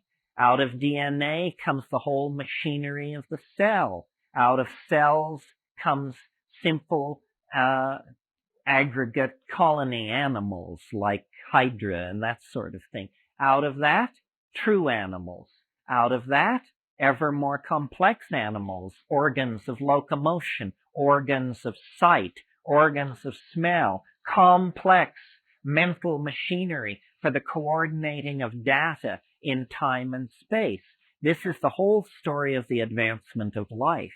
And in our species, it reaches its culmination and it crosses over into a new domain where change no longer occurs in the atomic and biological machinery of existence. It begins to take place in this world which we call mental. It's called epigenetic change, change which cannot be traced back to mutation of the arrangements of molecules inside long-chain polymers, but change taking place in syntactical structures that are linguistically based. And people have probably been using language with considerable facility for probably 50,000 years, possibly more. In our own time, we have created ever more elaborate languages, ever more elaborate technologies for transforming, storing, and retrieving language, so that we are actually on the brink, of being able to give every single one of you the complete cultural inventory, the complete database of human beings' experience on this planet. That's what these data highways and networks are all about. The nervous system is being hardwired. But what I wanted to draw your attention to about this is it is not only an advance deeper and deeper into novelty, but it's an advance in which each successive stage occurs more quickly than the stage which preceded it. So, once you get the Big Bang, then nothing much happens for a long, long time. There's plasma streaming through the universe. The universe is slowly cooling, but that's the most dramatic, complex process in the universe, this cooling. Then, after a certain point, more complex processes come in. Complexification begins to build, and as it builds, it begins to happen faster and faster and faster. And the great puzzle in the biological record is the suddenness of our own emergence, human emergence out of the primate line. It happened with enormous suddenness. Lumholtz calls it the most explosive reorganization of a major organ of a higher animal in the entire fossil record. And that's, a great embarrassment to the theory of evolution, because this is the organ which generated the theory of evolution. We're not talking an appendix or an eyebrow here. We're talking the very organ which generated it. I think that we have taken far too much responsibility for what is happening, and that what we took to be a staircase we were climbing is actually an up escalator. And if you will stop climbing, you will notice that it does not impede your upward progress, because the ground you're standing on is moving you toward the goal. And I think that this idea, which may be the proof that I'm bonkers, requires a fairly radical reorganization of consciousness, because what I'm saying is the universe was not born in a fiery explosion from which it has been being blasted outward ever since. The universe is not being pushed like that from behind. The universe is being pulled from the future toward a goal that is as inevitable as a marble reaching the bottom of a bowl when you release it up near the rim. if you do that, the marble will roll down the side of the bowl, down, down, down, and eventually it will come to rest in the lowest energy state, which is the bottom of the bowl. That's precisely my model of human history. And now, bear in mind what the competition is peddling. The competition is peddling the idea that the universe sprang from nothing in a single moment for no reason. Now, whatever you think about that, notice that it's the limit case for credulity. Do you understand what I mean? I mean, if you can believe that, it's hard for me to imagine what you would balk at. If we were to sit down and say, let's see who can think of the most unlikely thing that could possibly happen, I submit to you, nobody could top the Big Bang. It is the improbability of improbabilities. It is the mother of all improbabilities right there.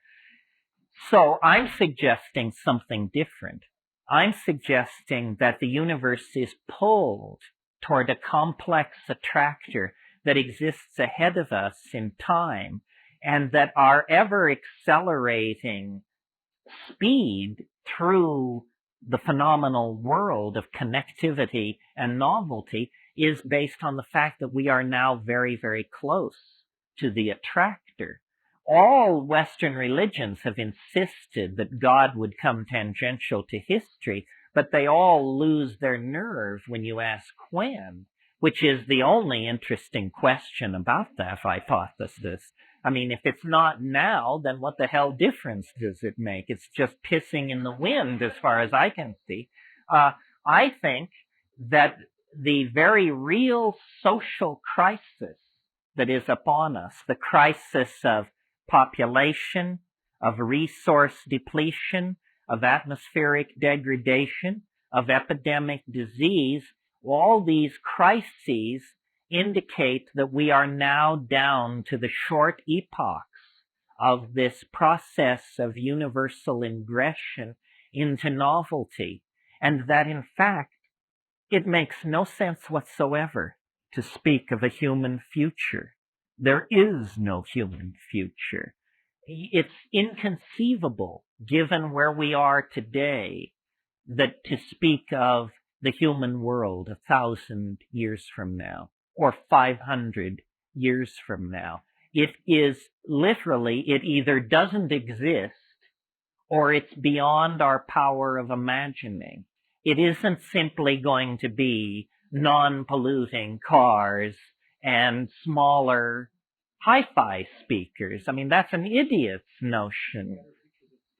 Yeah, clearer TV pictures, and it isn't like that at all. I mentioned this morning, how when you look at only one line of technological development, automobiles or computers, it looks like you can rationally anticipate what's going to happen. But when you realize that there are thousands of these lines of development, all transforming themselves, all moving towards some kind of omega point, then you realize that we're in the grip of what I call a concrescence. And I maintain that you don't have to believe me on this. You can see it from here. You just have to climb a high hill. There's one. It's called Psilocybin. There's one. It's called ayahuasca. The view from the tops of these hills is of the concrescence. It lies now closer to us than the Johnson administration, for God's sake, in time. And, I have an elaborate mathematical theory to back this up, which you should gratefully learn you are not going to be flayed with this afternoon. But I think it's going to become more and more important for people to delinearize their view of time. Decondition yourself from the lie of history. After all, if time were space, history would be a spider web. So bear that in mind. Concrescence. Concrescence is a word that I cribbed from the metaphysics of Alfred North Whitehead. And in fact, much of what I say, Whitehead provides the foundation for. He, like myself, had the idea that history grows toward what he called a nexus of completion. And these nexi of completion themselves grow together into what he called the concrescence. So concrescence is a domain of extremely high novelty in comparison to whatever it's embedded in. So, for instance, you walking in the wilderness, you are a concrescence because you are more complex than the medium you're moving through. A raisin embedded in a cornmeal muffin is a concrescence. It is more complex than the muffin matrix in which it finds itself. So a concrescence is a local state of unusually high complexity. And a concrescence exerts a kind of attraction. Let's call it the temporal equivalent of gravity. So that all objects in the universe are drawn through time, not space. Gravity draws you through time. Gravity draws you through space. Time draws you toward the concrescence. This is why the universe is seen to be becoming more and more complex, faster and faster. The idea being, you see, that each epoch being shorter than the one that preceded it, this generates an asymptotic curve of approach. And it's become a cliche of our culture that time is speeding up. It actually is speeding up. It's not that it seems like it's speeding up or it looks like it's speeding up. It is speeding up. We and our entire world are being drawn into confrontation with something that at this level is lost below the event horizon of rational apprehension. That's a fancy way of saying you can't know jack shit about it at this point in time. There will come a moment when it will rise above the horizon of rational apprehension. But, and I think that history is a set of nested resonances. This is what I mean when I say nothing is unannounced. Nothing can take you by surprise if you've really been paying attention, because everything is preceded by its harbingers and heralds. And we're living in an era now where there is a great deal of apocalyptic expectation, anticipation, and hysteria for several reasons. First of all, because Christianity just is hysterical in all times and places. Second of all, there's a built-in goose in the calendar because we're approaching a millennial year, and that always exacerbates this Christian thing outrageously because of the promise made, amen, amen, I say to you, this generation shall not pass away before I return to clean your plow or whatever it is. And there is the physical evidence all around us that we are the witnesses to a planetary crisis that we cannot control or manage. I mean, it's very hard to believe that we could manage ourselves back into a steady state. I mean, yeah, the Jews are talking to the Arabs and they're trying to get things straightened out in South Africa. But what about the global population curve? What about the degrading atmosphere? I mean, you don't necessarily, you're just as dead even if you're not killed by a racist or a fascist. So we can get certain problems under control, but it seems certain problems are beyond our control. Also, there's another level to all this, which is when you take cores from the Greenland ice or make side-ranging radar maps of the Canadian Shield, you discover that we are not the only force for disruption and chaos wandering around the universe looking for trouble. The universe is an incredibly chaotic and unstable place. Planetesimal impacts on the Earth have reset the biological clock at least 3 times in the last billion years. What we have been living through for the past 50,000 years is an unusual era of metastability, and it has allowed us to create a global civilization. But we can't assume that we have 50,000 years of stability ahead of us, or even 100,000 years of stability ahead of us. And finally, this curious resistance to the idea of the end of the world always amuses me, because maybe the world will end and maybe it won't end. But have you ever noticed that the end of your world is an absolute certainty? You're going to go into the yawning grave, and rather soon, I should suspect, and possibly sooner than you're prepared for. So quibbling over the end of other people's world seems like a philosophical argument compared to the certainty of your own finality. And I've been thinking about, the question is, out of Stephen Hawking's book about parallel worlds and black holes and stuff, how can these physical oddities or anomalies be related to what I'm talking about? Well, first of all, we don't know what a black hole is. A black hole has at the center of it a singularity.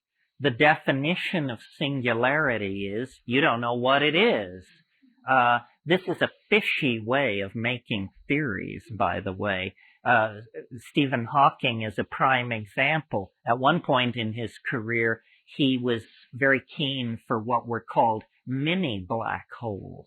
And these were black holes that were under a centimeter in size, and a certain reading of his theory required 10^16 of these things in the universe. Well, when you realize that there's a singularity at the center of each one of them, you say, well, hell, what kind of physics are you doing if you have a physical theory that has 10^16 exceptions to whatever rules it lays down? This isn't a theory. This is a sieve that you're waving around in the air. However, the black hole does bear on this, because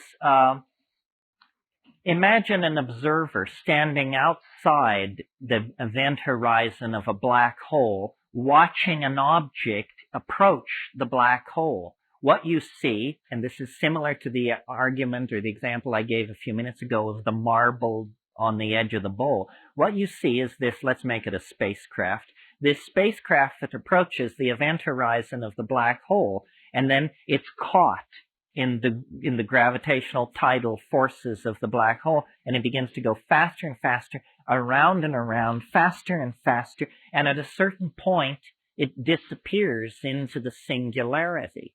This is from the point of view of an observer outside the system. Now we flash to the stalwart captain and crew on the bridge of this starship. What happens from their point of view, what happens is, as they sink below the event horizon of the black hole and start the descent toward the singularity, time and space are dilated so dramatically that the singularity recedes to an infinite distance and you fall forever toward it. Well, what I would like to suggest, based on, here's what I'd like to suggest. This is one way of thinking about it, that our planet is on a collision course with something which we actually, at our present state of knowledge, don't have a word for. A black hole is simply a gravitationally massive object, so massive that no light can leave it. What I'm talking about is something like that, except that it isn't so much gravitationally massive as temporally massive. We are being sucked into the body of eternity. And I think it's going to happen very soon. Now, an obvious objection that someone would make to this, it's a probabilistic objection, is they would say, don't you find it rather unusual that your own very minute and finite life should occur so close to this moment of universal dramatic climax? Doesn't that clue you to the fact that you might be slightly deluded? To which I reply, not at all. Because I think of this event horizon as a series of like ghost horizons. And once you enter into history, what history is the outer shell of the gravitational field, of the attractor, of the concrescence. In other words, history is the disturbance in nature which precedes the concrescence. It precedes it by only 50,000 years, a microsecond. So a geological microsecond before all life is melted down in the presence of the singularity, there is a curious interface zone that is not the singularity and not the absence of the singularity. It's the singularity in the act of becoming. And it only lasts, as I say, a geological microsecond, 50,000 years. But if you happen to be born inside that microsecond, then you have a very curious perspective on the phenomenon indeed, because you observe it from within inside the shell of the historical vehicle. Yeah. Here's the point I want to make. If you have a universe like that, 72 billion years in duration, it will undergo half of its evolution in the last 30 seconds of its existence. Can you imagine? Now, this is what the scientists do, except they spin it around.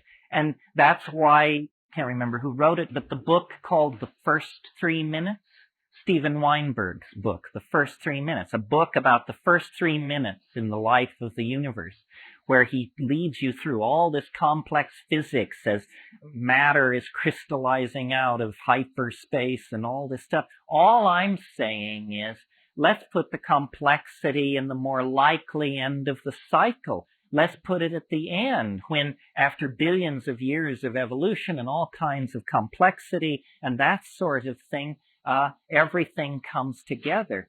So this kind of a cycle, if we were actually living in a universe like this, could completely unfold itself according to its natural laws and yet provide a miracle, the miracle of the concrescence.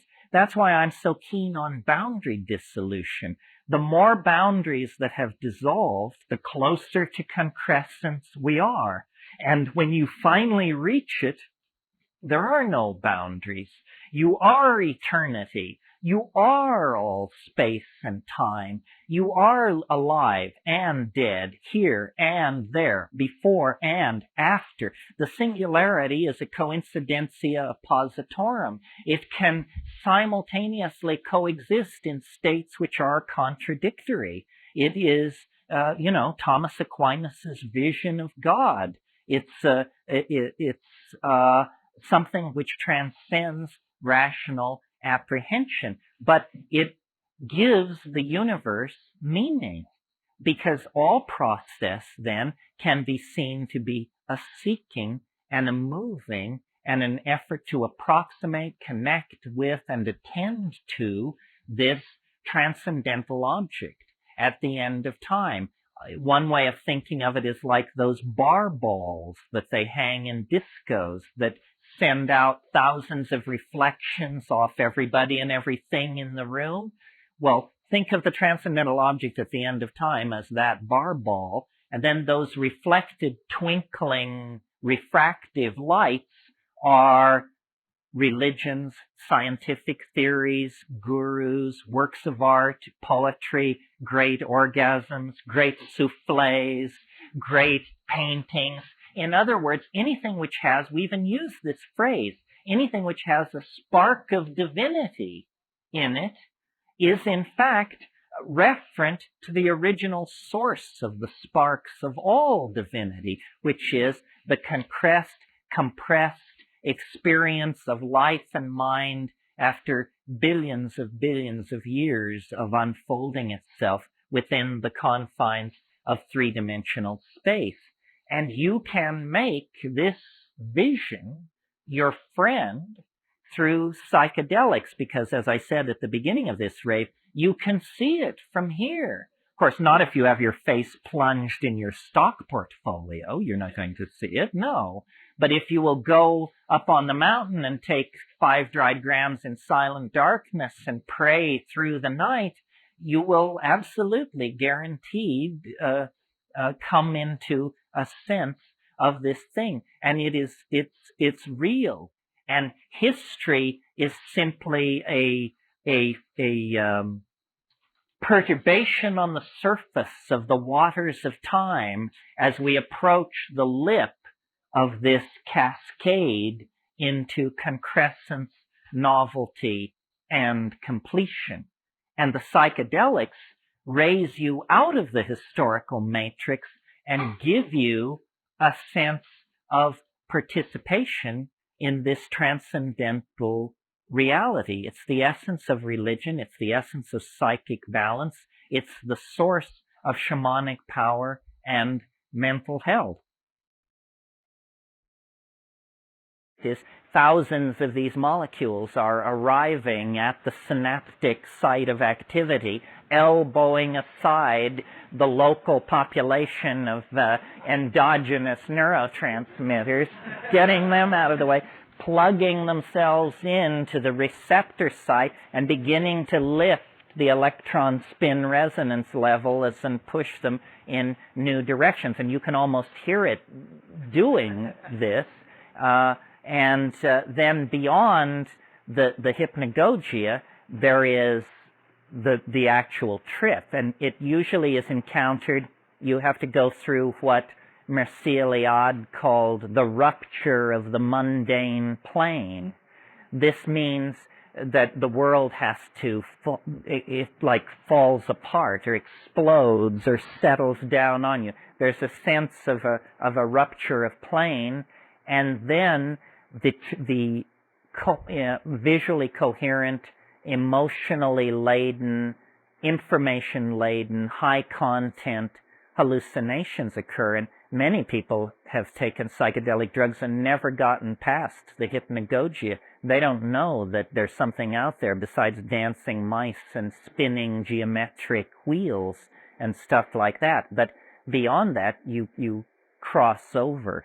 And that's the typical model of a trip. Now, what happens with all of these things to greater and lesser degrees, LSD, psilocybin, mescaline, ayahuasca, is, and I've never actually ever heard an explanation for this. For some reason, the experience comes in waves. There's the first wave, that makes sense. That's the drug taking hold. But why then, after 20 minutes of unbelievably outlandish hallucination, will it like all stop? You know, and it's like a moment ago you were screaming for mercy. Now you look around and you say, I'm down. Am I down? I seem to be down. You know, and sometimes you seem to come all the way down, like on LSD. It's like it totally turns off sometimes. And then about 5 minutes later, it comes again, and you get another wave. And if you've taken a really dedicated hit of ayahuasca, for example, you will get like as many as 5 or 6 of these waves throughout the evening. And the first one is usually the strongest. If you take a effective but not strong dose of ayahuasca, you will get one pass And often, and then if you take slightly less, you'll get one path and it will be weak. So if you take ayahuasca, at all times pay attention, because you may be looking at something thinking, well, this is not so interesting. I'm sure it's going to be much better in an hour. And you may actually be looking at as good as it's going to get that evening. And psilocybin also comes in waves like this. LSD very dramatically. DMT not, because DMT is one enormous brief wave. I mean, DMT sort of brings all the issues together. And the way I think of these psychedelics experientially is as a series of concentric circles. Maybe like the outer circle is mescaline, and the next circle in is LSD, and the next circle in is psilocybin, and the next circle in is DMT. It's almost as though the psychedelic experience is whatever drug or whatever substance you take, it leads you deeper and deeper in the same direction. And of course, with DMT, you not only hear the aliens, you see the aliens. You not only see the aliens, you become an alien. It seems to be the most radical of all of these things in terms of the experience. It's also the most natural of all of these things. It also is the safest. It stands the ordinary standards of courage and risk on their head, because here it is, it's the most terrifying, the most spectacular, and the safest. None of us, including myself, have fully come to grips with this paradox. We would rather do less safe, less scary drugs, I think. DMT is pretty impressive in most situations. Next, Terence responds to a question comparing meditation and the use of hallucinogen. I think they're completely different realms of human activity. I can't, meditation, you don't hallucinate. They say you do, but they aren't very convincing. And plus, the monks then rush over and explain that you're doing it wrong. So, what's the deal? I think if by meditation you mean lying down and closing your eyes, or sitting up and closing your eyes a lot, I do that a lot. And I like it, but I would never confuse it with the psychedelic enterprise. Pardon me? You do the same level of courage. It's only my opinion, but I really don't. I think that that all of these spiritual techniques are not substitutions for the psychedelic experience, but trade-off. Organized religion is as concerned with controlling social groups as organized politics is. And the visionary or ecstatic experience is unsettling to the religious mentality. Even among fundamentalist Christians, if you're not one, they all seem more or less alike. But if you move into that world, you discover that they are very strongly polarized in two directions: those who are scripturalists and those who are experientialists, the glossolalias, the speaking in tongues, the holy rollers, that sort of thing. And the scripturalists are very uncomfortable around the experientialists, because to them it looks like demonic possession, and they get really agitated about that. Yeah, well, I think that all of these techniques, like mantra, yantra, tantra, whatever, they work incredibly well in the presence of psychedelics, leading me to suppose that what these are tools that were developed in the Paleolithic world of psychedelic magic, and all we have now are these tools, but we don't have the original engine that drove them. Yes, I am very bored by spiritual practice unless I've taken a psychedelic, and then, mantric chanting is beyond the power of mind to encompass or describe. Sex isn't bad either. And, it seems to be a general functional enhancer, is what it is.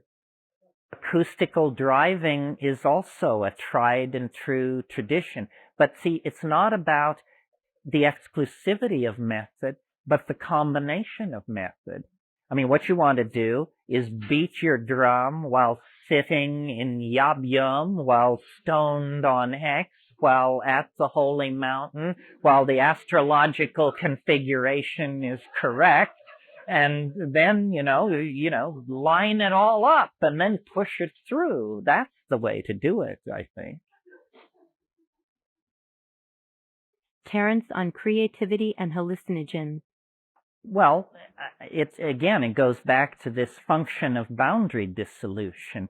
Creativity, if you analyze what do we mean when we say that, it basically means being able to transcend the ordinary. You see it in a way nobody else ever saw it, whatever it is, and so that's creativity. Psychedelics, by dissolving the boundaries of cultural expectation, let you see things in new ways. I was in a situation recently where it was evening, and silhouetted against the sky were flame cypress trees, but they were all black. And I was looking at them. I've seen flame cypress trees against twilight skies many times. You all have as well. And suddenly it was like there was this shift. And I didn't see it as a flame cypress tree anymore. I saw it as black dust pouring out of a certain point of the sky and cascading like a waterfall. And I was looking at 3 waterfalls of microfine black powder pouring out of points about 60 feet above the ground. Well, I didn't even mention it to the person I was with, but I just noticed this psychedelic perception. The other night, this was really interesting to me. The other night, just as I was falling asleep, a phrase came into my mind that I liked, but I didn't understand it. In fact, I didn't think it meant anything. I just thought it was an interesting phrase. And I thought about it for about a minute, and then it did this same thing that the flame cypress tree did. It went ploink, and this other dimension sprouted out of it, and I understood it, and I thought, this is a very interesting idea, and I've never thought it before. The thought was, if time were space, then history is a cobweb. That was all it was. But I don't take these leaps very often. So I was delighted because I knew a moment would come when I could lay it on a group of people like I've just done. So it's a catalyst for cognitive activity. That's what the mushroom is. Dance, drama, song, painting, body expression, creativity, and simply the passive act of understanding. This is what it does for us, and this is what we love to do. I mean, we are creatures of the mind. You know, they talk about virtual reality as some future technology that's going to change everything. We've been living in a virtual reality for the past 6,000 years. I mean, look at cities like New York and London and Los Angeles. I mean, every nature has disappeared. Everything you see is a human idea downloaded into material existence. It's entirely virtual. It doesn't disappear at the punch of a dial, but it is as virtual as the virtual realities that will eventually be made out of light behind goggles. Culture, the whole thing is that culture and language tend to become trapped, and yet they can be the platform for enormous freedom. if you understand what it's all about. And what it's all about is you. You are the center of the mandala. You are not marginalized in any way. And the message that the culture gives us is that we are marginal. It doesn't matter if you've got $100 million. Fortune magazine will inform you that so do 10,000 other people on the North American continent.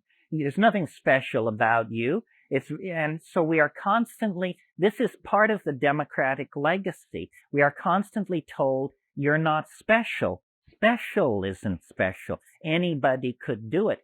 What the psychedelic, and so then when you look for guidance, direction, mentorship, we always look toward institutions. Well, I'll go to the university, or I'll go to the army, or I'll do something. Somebody will give me a larger purpose. But it's really yourself that is the final arbiter. And if you keep yourself as the final arbiter, you will be less susceptible to infection by cultural illusion. Now, the problem with this is that it makes you feel bad to not be infected by cultural illusion because it's called alienation. But this is I can't solve all problems. The reason we feel alienated is because the society is infantile, trivial, and stupid. So the cost of sanity in this society is a certain level of alienation. I grapple with this because I'm a parent. And I think anybody who has children, you come to this realization, what'll it be? Alienated, cynical intellectual, or slack-jawed, half-wit consumer of the horse shit being handed down from on high? There is not much choice in there, you see, and we all want our children to be well-adjusted. Unfortunately, there's nothing to be well-adjusted to, so that's a real problem. And I really believe that extra-environmentalism, which is a nicer, though longer word for alienation, is defensible and shouldn't be thought of as pathological. What I noticed in going to the Amazon and Indonesia and these places is that the person you want to get to is the shaman.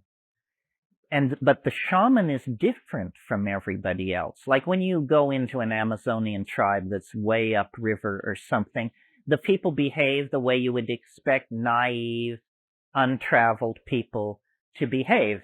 They want to touch your Gore-Tex and, look at your camera and look through the binoculars and fiddle with the can opener and all that. No shaman would ever stoop to such behavior. A shaman knows that cultures are provisional and is interested in you as a person. The other people don't even see you as a person because you're huge, white, strange, smelling, and incomprehensible. The shaman sees you as a person, and it's because he is alienated. The reason shamans can do their magic is because they are outside the belief system. I really think that that's true. Everyone else believes, that the guy in the other village can send the mojo and mess with you. The shaman knows that that's not quite how it works. And so then he, as it were, can go behind the board and fix the cultural TV that everybody else is just watching. So I think alienation, extra-environmentalism, shamanism, whatever you want to call it, is simply individualism in the context of cultures that don't value individualism. And cultures don't. It's said nature acts to preserve the species. Cultures act to preserve the illusions of the population. They're not interested in you if you're an Einstein or a Jackson Pollock, or unless they can fit you in to the pre-established systems of commerce and canons of aesthetic order and so forth and so on. And then that's called being civilized. The question is, what's with licking frogs?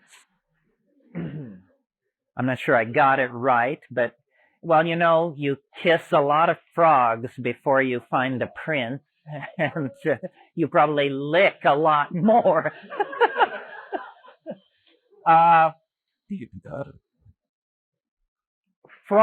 Toads, not frogs. Let's give the devil his due here. Toads of certain species produce a relative of DMT in large glands in their necks. Why this is not clear, considering that this exudate or this material will kill a dog if a dog picks up a toad like that in his mouth within minutes. It's pretty spectacular. It's reasonable to suppose that then this is just a defense that has been evolved. Some of you may have seen the dinosaur in Jurassic Park that spits poison in your face. We're talking something like that. The toad creates this this 5-methoxy-DMT in this gland, and when the glands are squeezed, it comes out on the surface of the toad's skin. It's a near relative of DMT. Speaking from my personal battery of many prejudices, I would say I don't care for it. It complicates my job enormously because people do this stuff and they think A, that it is DMT, or B, if they're slightly better informed, that it's just like DMT. It is in fact chemically called 5-methoxy-DMT. However, it is nothing like DMT. It's as much like DMT as radio is like television. And that's where the difference lies. The 5-MeO does not trigger the most spectacular effect associated with DMT, which is these three-dimensional crawling hallucinations that come out of the woodwork and reveal the true nature of reality to you. When you take 5-MeO DMT, you have all of the physical presentation of DMT. There's a sense of a kind of light anesthesia through the limbs. There's a sense of falling forward into a void. There's a sense of losing body boundary. Now, at that point in DMT, those symptoms would give way to the trip. At that point in 5-MeO DMT, those symptoms give way to the beginning of the come down. And if people who have never taken DMT sometimes rave about 5-MeO and say, this was the most astonishing thing I've ever happened to me. People who are familiar with DMT can yawn their way all the way through it because you're braced for the DMT thing. I mean, you think, oh my God, it feels just like it. Here it comes. It's going to be upon me. 5, 4, 3, 2, 1.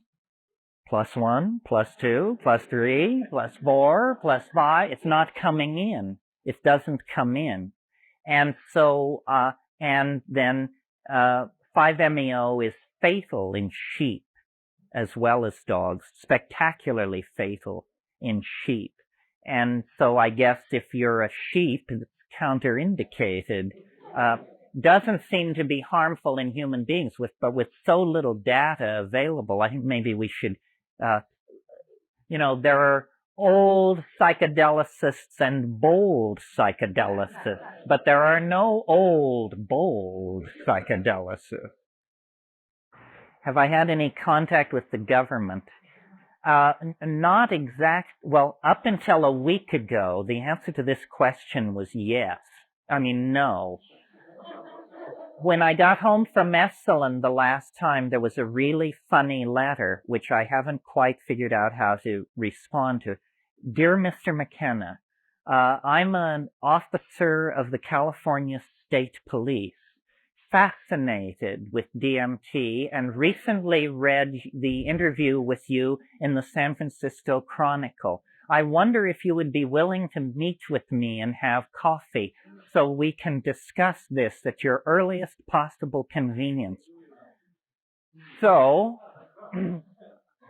what I did was fairly chicken shit, actually. I found a copy of Food of the Gods and I sent it off and I said, this is my latest book, or this is a book of mine. It deals in part with DMT. Give it a quick read, and if you're still interested in a get-together, call me. So I think, I don't know exactly how to interpret this. I've always felt that the reason the government left me alone was because I'm an intellectual. And in the United States, that is the most pathetic, ineffective, and form of non-entity known to exist. I think that the greatest period of American creativity in literature and in other areas too, arguably, was in the 20th century, was the 20s. And that's because an expatriate community conducted a critique of American society from a foreign vantage point, in that case, Paris. And I think that in spite of the Clinton hiatus, that the politics of light have not yet come to settle on the land of Jefferson, and that we should be prepared on a moment's notice, basically, to decamp to Prague and conduct all this from there. Also, Prague was the capital of European civilization before the 30 Years' War, before the rise of modern science. It's an Italianate city, untouched by either world war. It's a beautiful place.